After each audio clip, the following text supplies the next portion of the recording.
daripada Tuhan. Jadi ini bukan halu, saudara. Ya kan? Tidak halu. Saudara tahu halu? Ya, halusinasi. Tapi pewahyuan yang langsung daripada Tuhan. Ketika dia umur 0 sampai 17 tahun. Dan ketika 17 tahun, saudara sampai 20 tahun, saudara, ini ceritanya keluarganya, kakak-kakaknya itu iri, saudara. Ya, iri, saudara. Akhirnya saudara, ketika dia disuruh untuk pergi ke ladang, lihat anak-anaknya, disuruh bapaknya untuk lihat kakak-kakaknya, akhirnya saudara, kakak-kakaknya ini sudah bikin suatu strategi gimana nih. Akhirnya saudara, salah satu anak yang di sana menyuruh, yaitu supaya dimasukkan ke sumur. Ya, saudara pernah masuk ke sumur nggak? Mau masuk sumur atau masuk gentong, saudara? Di BI itu ada gentong, kalau anak-anak nakal mau saya masukin itu gentong, saudara. Yang besar itu, tandon, saudara. Saudara, dia dimasukkan di sumur. Dan ketika dia dimasukkan di sumur, kasihan kakaknya, jangan, kita jual saja. Jadi budak, saudara. Dia menjadi budak. Dan ketika dia menjadi budak, kakak-kakaknya datang ke rumah. Nih, Pak, anakmu sudah koid, sudah mati nih, buktinya nih, bajunya penuh dengan darah. Saudara pernah di umur yang muda di situ kan? Coba kalau di sini ya, Luki ya, saya kasih tahu bapaknya, saudara. Ini Pak, bajunya Luki berdarah, Pak. Dia sudah meninggal. Saudara, itu orang tua pasti shock, betul nggak? Ya kan? Shock itu, ya kan? Saudara, ternyata yang bikin shock tidak hanya harga cabai yang naik, tapi juga anak yang celaka, saudara. Ya kan? Saudara, ini yang dialami oleh Yakub, sangat sedih hatinya Yakub. Tetapi saudara, ketika dia di umur saudara yang mulai muda, dia menjadi budak dan ditebus oleh seorang yang bekerja di Firaun, yaitu namanya siapa? Pak Potifar, Bapak Potifar. Ya. Nah, Bapak Poti ini saudara, yang menebus si Yusuf, jadiin budak di rumahnya. Tapi saudara, dia naik terus karena disertai oleh Tuhan sampai jadi kepala daripada budak-budak, kepala dari pembantu-pembantu. Tapi saudara, ketika dia, karena ini Yusuf ini cakep ya, kayak Pak Anton itu ya, cakep saudara. Kalau saya sendiri nanti sombong ya, jadi saya bilang Pak Anton. Saudara, karena dia semakin ganteng, semakin manis ya. Ini kalau bahasa anak sekarang semakin unyu-unyu ya kan. Saudara. Semakin gemoy, saudara. Ya.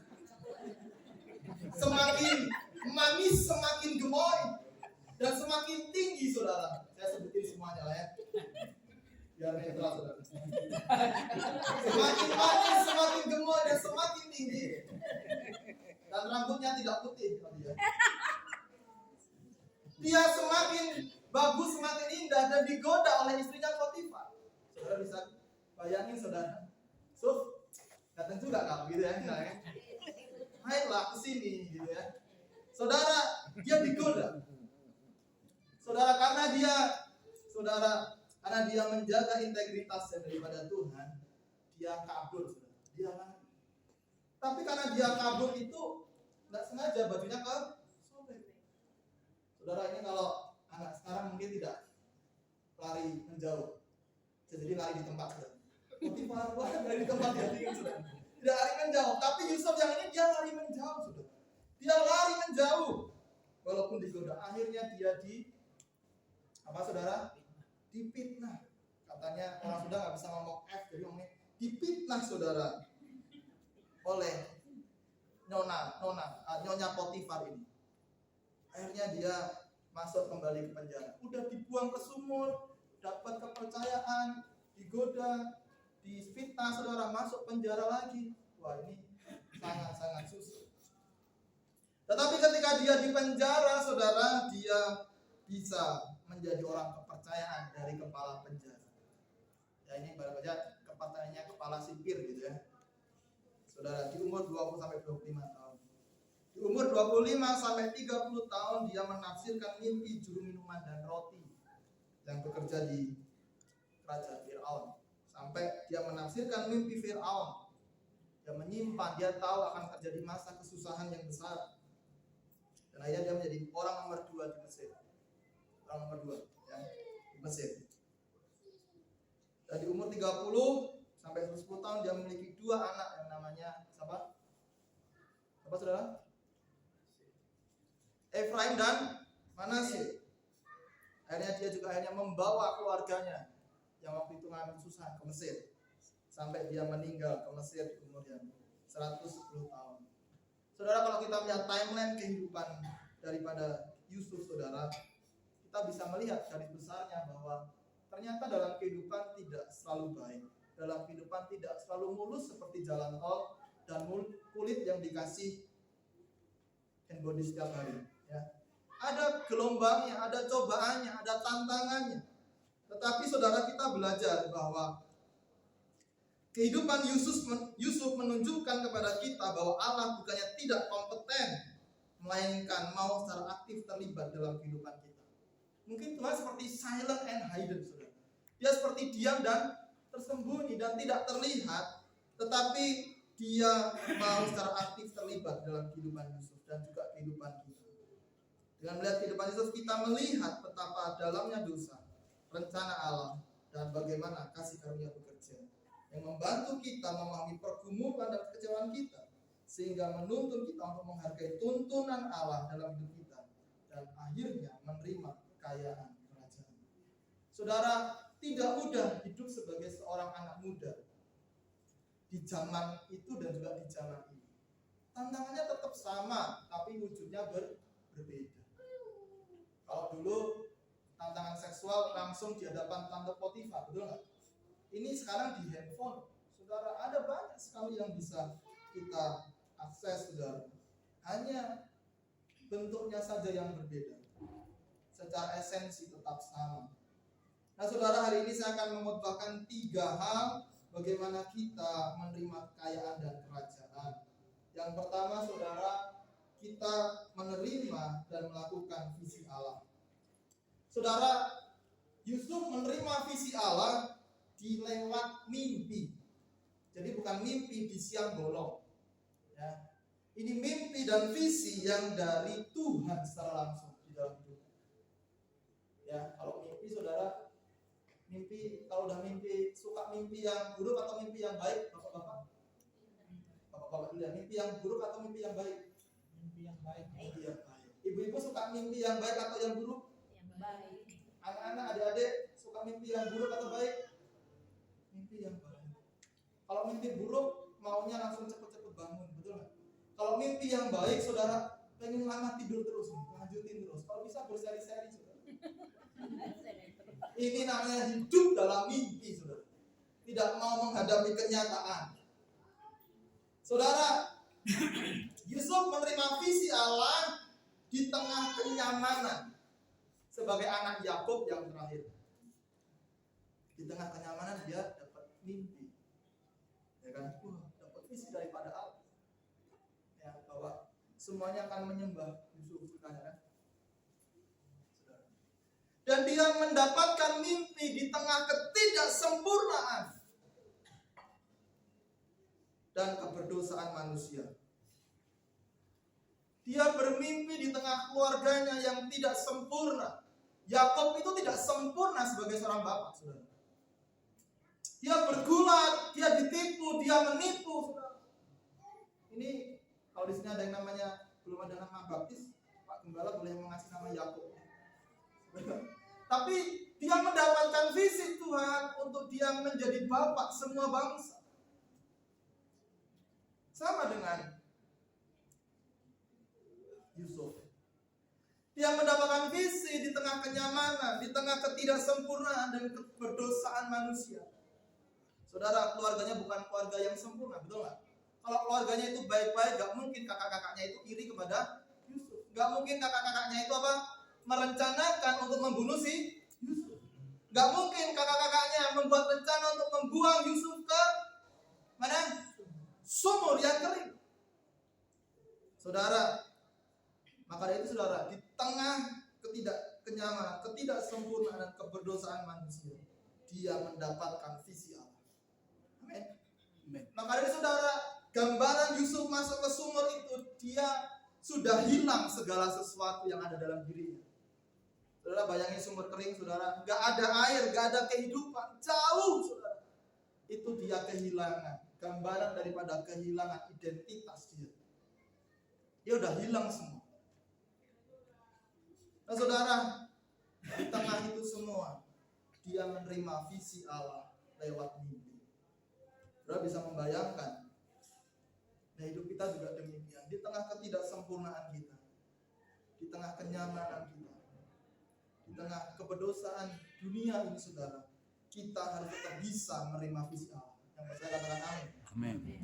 Saudara bisa menerima visi Allah.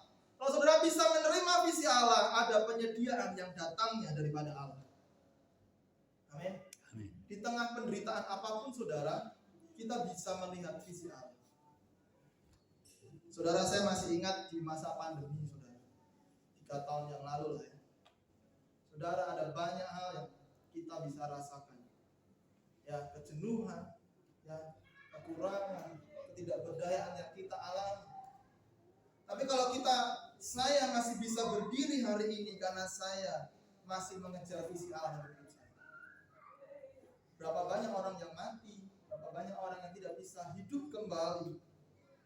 Tapi kalau kita masih bisa hidup saat ini, kita harus menerima visi Allah dan melakukan visi Allah. Amin. Yusuf melakukan visi Allah di tengah berbagai godaan. Yang pertama, godaan kekuasaan. Ya. Berapa banyak saudara orang-orang Kristen hari-hari ini kalau dari tempat yang sangat tinggi dia bisa melakukan korupsi kapan saja. Betul? Korupsinya tuh nggak main-main ya saudara. Ya, ngomongnya anak Tuhan tapi kok korupsi. Berarti dia tidak sedang melakukan visi Allah. Yusuf melakukan visi Allah di tengah godaan seksual di hadapan tante Potifar tadi saya katakan, dan harta. Dia memegang kekuasaan yang sangat-sangat tinggi di keluarga Potifar. Betul? Tetapi saudara, dia tetap melakukan visi Allah dalam hidupnya. Saudara, visi Allah diperoleh dengan kita meninggalkan comfort zone kita, zona nyaman kita. Kalau zona nyaman saudara itu masih menipu, memeras, tinggalkan. Kalau zona nyaman saudara hidup dalam agamawi, kalau nggak ke gereja takut nggak diberkati. Saudara, berkat itu saudara datang kepada Tuhan. Masa depan adik-adik semua datang kepada Tuhan. Itu adalah suatu meninggalkan zona nyaman kita. Saudara, Yusuf meninggalkan zona nyaman dia. Yusuf bisa menghadapi berbagai godaan hidup dia. Saudara, katanya sekarang godaan kita adalah katanya Cak Lontong saudara, harta tahta dan raisa. Ya kan? Harta tahta dan raisa. Ya, tapi sekarang ditambah lagi. Harta tahta wanita dan Tokopedia kalau buat ibu ya. Karena Tokopedia dapat diskon setiap hari. Saudara, ini tantangan kita, ini pergumulan hidup kita, saudara. Tapi saya mendorong teman-teman, bapak ibu saudara di tempat ini, hari ini juga menerima dan melakukan visi Allah dalam hidup kita. Amin. Kalau saudara belum bisa melakukan, belum bisa tahu Tuhan visi aku apa, Tuhan kehendak hidupmu untuk aku apa, saudara cari wajah Tuhan. Cari wajahnya selalu dan temukan pengharapan dan visi pertolongan yang datangnya daripada Tuhan. Jadi bukan tanya Google, visiku apa ya? Tujuan hidupku apa ya? Lalu saya tanyanya ChatGPT, ya kan? Ngerjain tugas pakai ChatGPT, ya kan? Kalau sendirian ChatGPT, aku lagi sendirian nih AI, gitu ya. Oh kamu sendirian ya? Gitu. Saudara, kita harus membaca firman Allah dan saudara akan menerima visi yang daripada Allah. Amin. Saudara, saya menceritakan seorang misionaris, saudara, ya, bernama R.A. Jafre. Saudara, R.A. Jafre adalah seorang yang lahir di kota Toronto Dia berasal dari keluarga yang sangat kaya di zaman itu. Papahnya itu adalah seorang pemilik perusahaan namanya Globe, The Globe and Mail. Itu sekarang perusahaan nomor 2 terbesar. Saat ini menjadi perusahaan terbesar nomor 2 di Kanada. Ya, dia digadang-gadang menjadi seorang yang akan memimpin selanjutnya daripada perusahaan ayahnya. Ya kan? Tetapi saudara, di masa mudanya dia dipanggil dan memperoleh visi untuk menjadi misionaris. Akhirnya dia bergabung dan ditugaskan oleh The Christian and Missionary Alliance untuk misi di bagian selatan Tiongkok. Kalau saudara melihat pelayanan di China, selatan Tiongkok, ya, fungsi Pacai, Gembala, saudara itu dia melayani di sana selama 32 tahun. Ya. Dan dia mendirikan banyak sekali gereja, mendirikan banyak sekali panti rapi, sekolah Alkitab dan lembaga penerbitan. Dan misi ini berhasil di Vietnam salah satunya. Ya, dikenal dengan Indochina tahun 1916. Dan gerejanya saat ini yang didirikan menjadi gereja yang termasuk paling besar di negara Vietnam. Nah, saudara, di tahun 1928 berarti ketika umur dia masih sudah mulai tua, dia dipanggil Tuhan untuk datang ke Indonesia, menjangkau dengan visi menjangkau dunia Indonesia dengan pendidikan, penginjilan dan penerbitan. Waktu itu Jafet mendirikan sekolah misi yang ada di Makassar, penerbitan kalam hidup, kita pernah beribadah ya di jalan Harifan. Karena di Makassar juga ada, menanam ribuan gereja di Indonesia. Dia ditangkap tentara Jepang pada tahun 1942 dan meninggal tahun 1945 dengan penyakit disentri. Saudara ya. Nah, saudara, ini adalah gambaran orang yang menerima visi Allah. Saudara, kalau saudara jadi anaknya CEO, saudara, itu senang banget ya. Tinggal minta saham gitu ya. Papa minta saham. Papa minta jabatan. Tapi dia bukan orang yang seperti itu. Ketika dia muda, walaupun papanya itu pemilik perusahaan yang besar di Toronto, saudara, dia milih untuk menjadi misionaris. Dan selama 32 tahun, berarti ini secara waktu dia teruji. Betul nggak? 32 tahun dia sangat teruji. Selama 32 tahun di Tiongkok, China. Sampai kepada dia melayani dan datang ke Indonesia dengan sebuah visi menjangkau dunia Indonesia dengan pendidikan, penginjilan dan penerbitan. Saudara, inilah salah satu contoh orang yang menerima visi dan melakukan visi secara konsisten di dalam hidup. Nah, saudara yang dikasihi Tuhan Yesus, marilah kita bersama-sama bahwa visi yang dari Tuhan akan terpenuhi ketika kita memahami isi hatinya dan rencananya atas hidup kita setiap waktu. Ya. Yusuf, Jafrai, mengapa menerima dan melakukannya? Karena dia ingin mendengar, memahami isi hatinya Tuhan, memahami rencananya Tuhan atas hidupnya, dan dia melakukan secara konsisten setiap waktu. Kalau petani tidak menyangkul setiap hari, dia tidak mengairi sawahnya setiap hari, dia tidak memberikan pupuk setiap hari, visinya untuk menuai tidak akan tercapai. Betul kan? Demikian hidup kita. Kalau kita pengen anak-anak kita berhasil, berdoa banyak. Kalau kita pengen keluarga kita bertumbuh imannya, berdoa lebih banyak. Untuk mencapai visi itu, saudara harus lebih banyak berdoa dan mendengar Tuhan dan rencana Tuhan dalam hidup kita. Yang setuju katakan amin. Saudara, kita di era yang jangan jadi Kristen yang gampang. Jangan jadi Kristen yang gampangan. Nggak ada bedanya kita dengan orang yang di luar sana. Betul nggak Ibu? Saudara, ini yang harus kita sadari bahwa kita harus visi yang daripada Tuhan akan terpenuhi ketika kita memahami isi hatinya Tuhan, memahami rencananya Tuhan atas hidup kita setiap waktu. Amin. Amin. Yang kedua, saudara, sebelum saya masuk kedua, apa yang kita hadapi hari-hari ini? Saudara, budaya kita saat ini online shop, ya, senang belanja. Saya dengan Pak Anton itu kita ini agak banyak ya, tapi kita berusaha menguasai diri, saudara. Ya. Kalau Pak Anton izin ke Bu Marta, saya izin ke siapa, saudara? Ya. Ini banyak isinya, saudara. Tapi saudara, budaya kita saat ini adalah budaya yang membuat kita semakin boros, konsumerisme, hedonisme, ya kan? Terjebak pinjol, betul nggak? Ya kan? Hidup di dalam apa, saudara? cinta uang, hidup di dalam apa? Flexing, saudara. Pendeta juga ada, saudara, karena cincinnya mahal, saudara, diangkat-angkat. Puji Tuhan, saudara. Arlojinya 400 juta, puji Tuhan, saudara. Jadi gini-gini, saudara, tangannya. Saudara, namanya flexing, saudara. Ya. Saudara, itu tidak boleh, ya. Ini karena ada seorang pendeta yang jarang keluar negeri. Kalau pergi ke Singapura bawa baju 4 walaupun sehari. Pakai foto ganti baju sampai 4 kali biar dikira ke Singapura 4 hari. Padahal bawa baju 4 hari. Saudara, ini namanya flexing, saudara. Bertobat, ya. Saudara, ini bertobat, ya. Dan budaya belanja. Saudara, kita harus belajar untuk hemat, belajar untuk mencukupkan dalam kesederhanaan. Ya. Ini budaya kita mendorong kita untuk memiliki sesuatu, betul nggak? Ya, tetangga punya emas 500 gram, oh saya harus punya 1 kilo. Ya, pakai aja kalung 1 kilo di leher, saudara. Ya. Itu tengeng itu pasti seminggu, saudara. Saudara, belajar untuk mencukupkan diri, saudara. Nih, survei yang terbaru, anak muda bukan terjebak nostalgia, saudara, terjebak pinjaman online. Dan 60% adalah generasi milenial dan Z. Nah, ini ngeri kan? Ya kan? 60% terjebak, kalau terjebak nostalgia masih bagus, terjebak pinjaman online, saudara.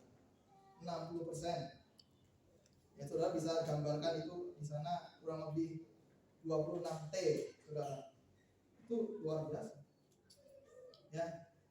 Dan ini masalah mental health. Masalah yang pertama itu bukan karena kesepian, tetapi masalah finansial. 59% mentalnya terganggu karena masalah finansial. Tidak bisa mengelola uang dengan baik, tidak bisa mempertanggungjawabkan uang dengan baik. Ya, kalau gajinya 2 juta beli sepatu Nike yang 1,8 juta, saudara 200.000 buat apa sebulan? Ya, saudara, ini yang terjadi hari-hari ini. Tapi kita akan belajar dari Yusuf yang kedua, bagaimana kita menerima kekayaan dan kerajaan. Yang kedua adalah, saudara, kita mengelola dan mengembangkan segala yang dipercayakan. Katakan mengelola dan mengembangkan segala yang dipercayakan. Mengelola dan mengembangkan yang dipercayakan.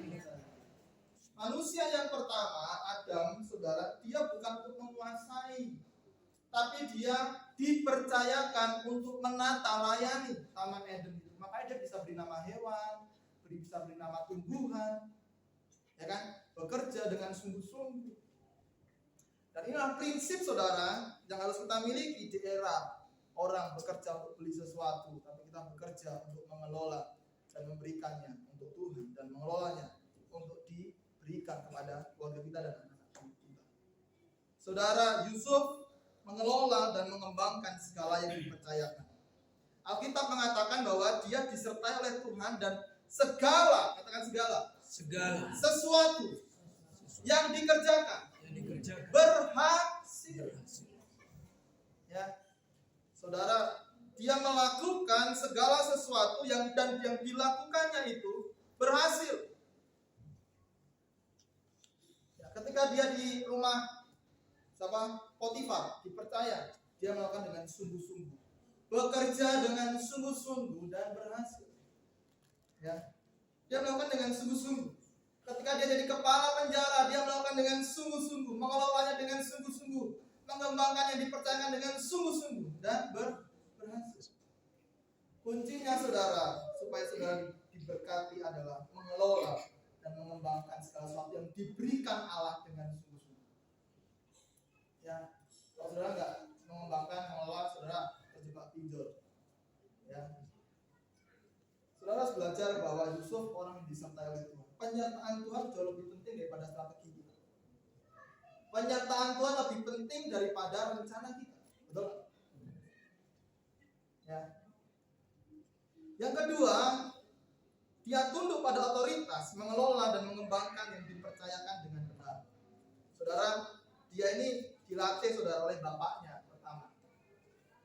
Kunjungin kakak-kakakmu, pertama dilatih dulu. Memang dia dipercaya.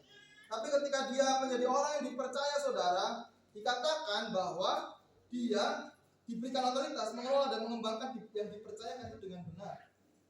Ya kan? Dia belajar untuk mengosongkan semuanya dulu. Ya kan?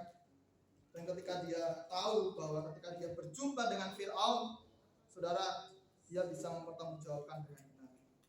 Ya. Ketika harusnya ada masa kekeringan, saudara, dia sudah tahu. Simpen dulu, bro, Fir'aun, gitu kan? Pak Fir'aun. Ya. Akhirnya dia menjadi orang nomor 2 di Mesir. Karena dia bisa dipercaya. Saudara, ini prinsip. Kalau saudara dipercaya 50.000, saudara bisa mengembangkannya berapa? Minimal 10%. Ya, mengembalikan kepada Tuhan, saudara, 10%, mengembangkannya 10%. Ya. Saudara, itu adalah prinsip, saudara. Kalau saudara dipercaya 1 juta, saudara harus dikembangkan. Ini bicara tentang mengelola dan mengembangkan. Berapa persen yang disimpan, berapa persen yang dibagikan, berapa persen yang dipersembahkan, berapa persen yang untuk kebutuhan kita sehari-hari. Ini adalah bicara tentang mengelola dan mengembangkan. Ya. Saya tidak tahu, tapi mungkin Lira lebih tahu ilmunya. Ya. Tapi saudara, ini yang harus kita miliki dalam hidup kita. Kalau enggak, saudara, bapak-bapak, ibu-ibu harus mengajari anak-anaknya mengelola uang dengan baik, menabung dengan baik, ya, sehingga tidak terjebak dengan hal-hal yang sedemikian rupa. Dan Yusuf belajar dari dia muda mengelola, mengembangkan apa yang dipercayakan dia dengan benar. Dan Alkitab mengatakan bahwa dia penuh dengan roh Allah, berakal budi dan bijaksana. Saudara, Kejadian 41:38-42. Jadi mengapa dia bisa mengelola? Mengapa dia bisa mengembangkan? Karena yang pertama, dia penuh dengan Roh Kudus. Ya, udah penuh Roh Kudus nggak khawatir, saudara. Ya kan? Udah, saya berserah sama Tuhan. Tapi juga bukan takdir. Berserah sama Tuhan itu artinya kita melakukan bagian kita, Tuhan melakukan bagian kita. Kalau kita sudah melakukan 100%, Tuhan pasti akan tolong 100%. Amin. Jadi beda prinsip berserah kepada Tuhan dengan prinsip daripada apa? Takdir. Nah, ini beda. Takdir udah menyerah, udah kayak gini, Mas Yusuf. Udahlah saya gini aja nih, udah gini aja cukup. Saudara, belajar untuk berserah kepada Tuhan. 100% yang saudara lakukan, 100% yang Tuhan kerjakan. Amin. Nah, ini dia penuh dengan Roh Allah, makanya dia bisa mengelola dan mengembangkan. Ya. Dan yang kedua, dia berakal budi. Berarti pintar nggak nih? Pintar. Ya kan? Pintar nih. Makanya dia bisa. Makanya kalau dulu saya belajar ya, pintar saja nggak cukup kalau nggak penuh dengan Roh Kudus. Ya, pintar aja nggak cukup. Ya kan?